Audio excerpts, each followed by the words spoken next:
Good morning, everyone. Cheryl Connor here, reaching out to you from the hills of the Blue Ridge Mountains, where it's raining, raining, and raining.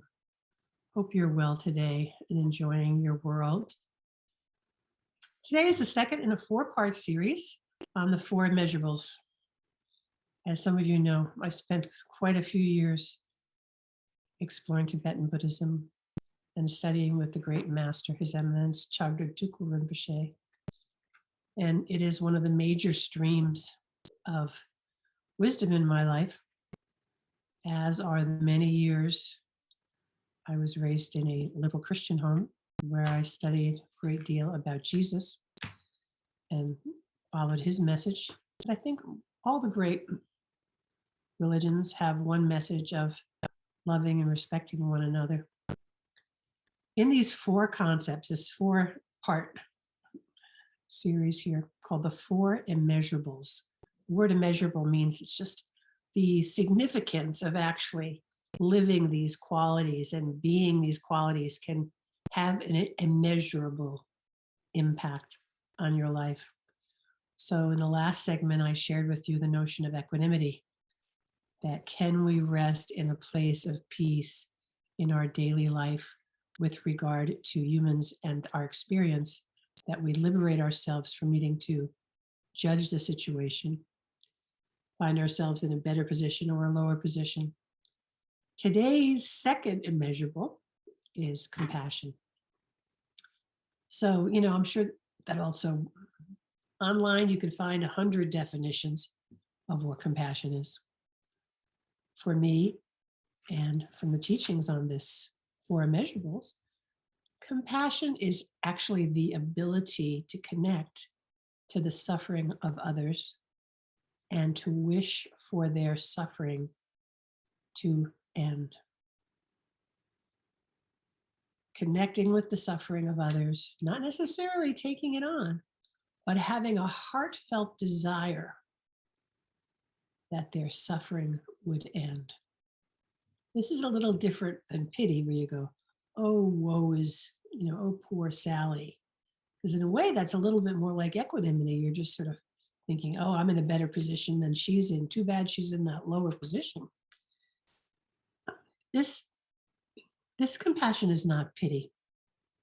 It's actually letting yourself feel the suffering of others and then wishing that they would be free of it. And that compassion might actually go and engender action, which is not just wishing for them to be free of suffering. It might mean that you take a step yourself to reduce the amount of suffering they have. But it's not pity,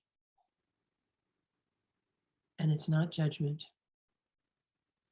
Some say that, human beings are uniquely situated to have empathy for other beings, but, biologists are telling us ever more how they observe compassion in some animals who are tuned in when some other animal is suffering and come to be with them, whether it's the mother dog and the puppy or the mom elephant and the baby elephant. We have all kinds of observations of animal life also capable of tuning into the suffering of others. Now, some people would say that there are some people who are hardened and have been damaged who may have a hard time actually being empathetic. That is, letting themselves be free of their own identity and their own situation long enough to actually tune in to someone else's suffering.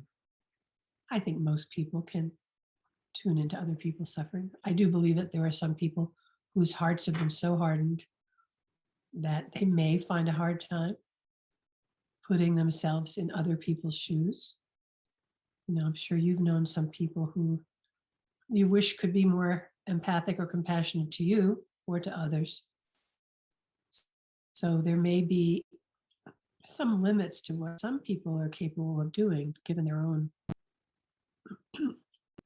cognitive capacities and their own wounds and traumas. But it seems that we're in a time when we really need more compassion. Not just being compassionate and sensing the suffering of others who've had the same kind of suffering we've had. Certainly that helps when if you've gone through a divorce as I have, you can feel compassionate for others and you can understand that even if it's a free will choice, it's a loss and you can feel compassion. So certainly it's easier when you've had a particular suffering yourself. But this concept in the Four Immeasurables really asks us to stretch a bit. Can we actually put ourselves in the shoes of others who are suffering in ways that we may not have suffered? Whether if it's someone not having economic strength or having mental illness. There are so many ways now that people are suffering in these times. So this immeasurable asks you to stretch.